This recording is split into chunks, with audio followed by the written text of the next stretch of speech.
Hello students, today our topic is digestive system of balanoglosses.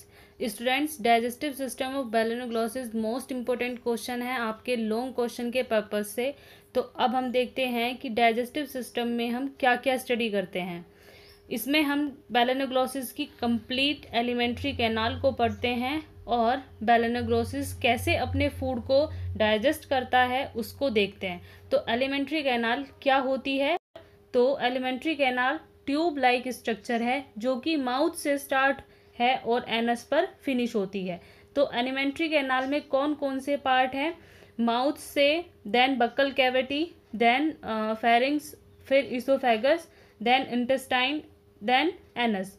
इसको आप ऐसे समझो जैसे कि आपने फूड खाया, माउथ से वो फूड आपके माउथ के अंदर जो बक्कल कैविटी प्रेजेंट है वहाँ से होकर आपके नेक वाले पोर्शन में जाएगा जिसको फेरिंग्स बोलते हैं। फेरिंग्स से फूड और एयर दोनों हमारी बॉडी में जाते हैं।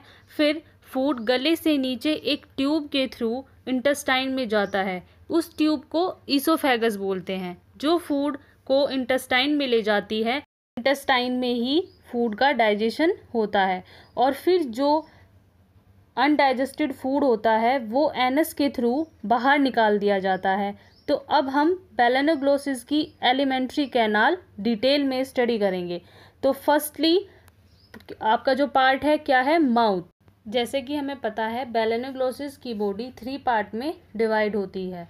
तो बॉडी के कौन से पार्ट में माउथ प्रेजेंट होता है? प्रोबेसिस में। माउथ को ओपन और क्लोज करने के लिए कुछ मसल्स भी प्रेजेंट होती है।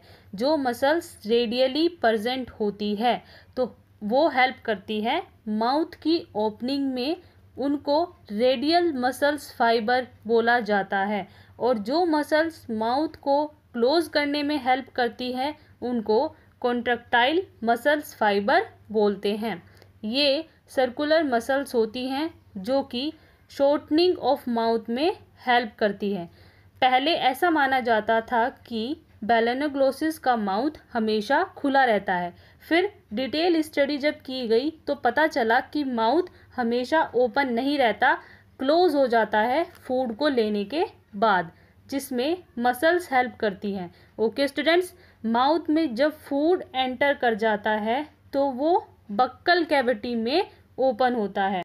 balanoglosses की बॉडी में बक्कल कैविटी कॉलर रीजन में प्रेजेंट होती है। ये एक ट्यूब लाइक स्ट्रक्चर है।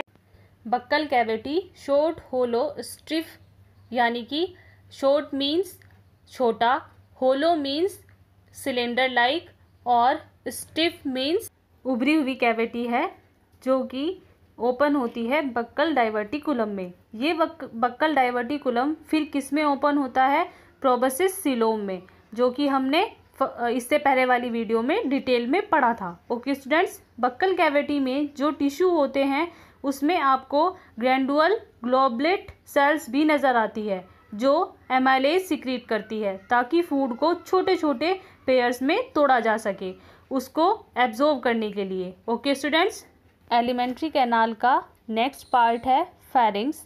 ये एक लॉन्ग ट्यूब होती है जो कि ट्रंक पार्ट के ब्रैकियल रीजन में प्रेजेंट होती है। ओके स्टूडेंट्स, फेरिंग्स पार्ट की वॉल्स ल्यूमेन की साइड बहुत सारे पेयर्स ऑफ पैराब्रैंकियल रिजेस बना लेती हैं।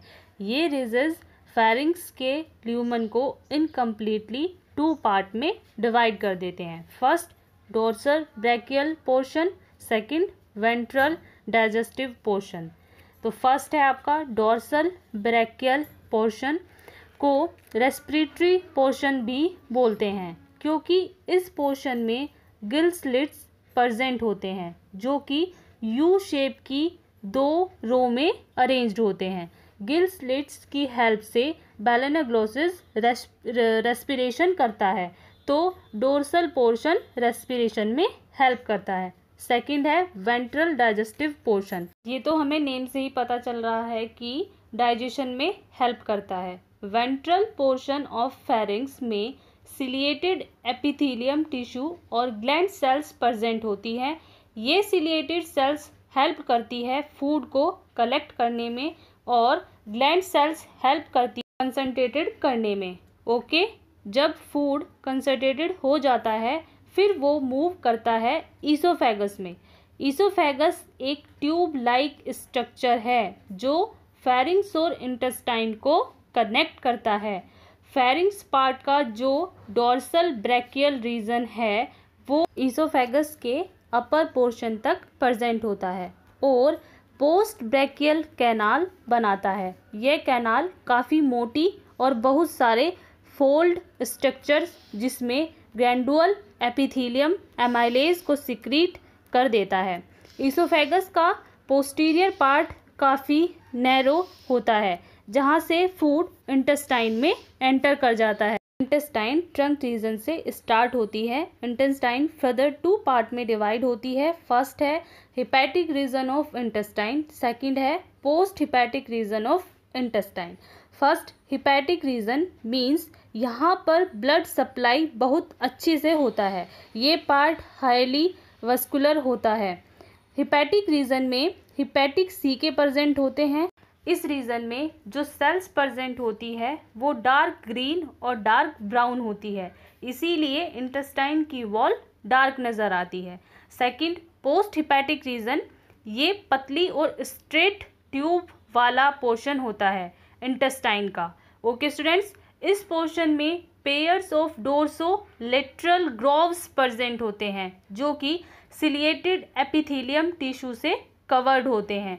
इन दोनों रीजन्स में बहुत सारे एंजाइम्स प्रेजेंट होते हैं जो फूड डाइजेशन में हेल्प करते हैं। जब फूड को कम्प्लीटली डाइजेस्ट कर लिया जाता है तो जो भी वेस्ट मटेरियल इंटेस्टाइन में प्रेजेंट होता है उसको एनस में ट्रांसफ़र कर दिया जाता है। एनस ट्रंक पोर्शन के एंड में एक सर्कुलर पोर लाइक स्ट्रक्चर को बोलते हैं जिसके through waste outside the body release किया जाता है। एनस में स्फिंक्टर प्रेजेंट होते हैं जो कि opening and closing of anus pores को गाइड करते हैं। ये स्फिंक्टर मसल्स नर्वस सिस्टम्स के कंट्रोल में होते हैं। ओके स्टूडेंट्स, तो एलिमेंट्री कैनाल के सभी पार्ट्स और वो किस तरह की सेल्स और टिश्यू से बने हैं ये हमने डिस्कस कर लिया है। नाउ अब हम डिस्कस करेंगे कि बेलेनोग्लोसिस किस तरह अपना फूड लेता है और वो किस टाइप का फूड खाता है। Okay, food and feeding. Balanoglossus अपने सीलिया को यूज करता है फूड को लेने के लिए। बेलेनोग्लोसिस छोटे छोटे माइक्रो ऑर्गेनिज्म और डेड एंड डिक्नाए ऑर्गेनिक मैटर को फूड की तरह लेता है।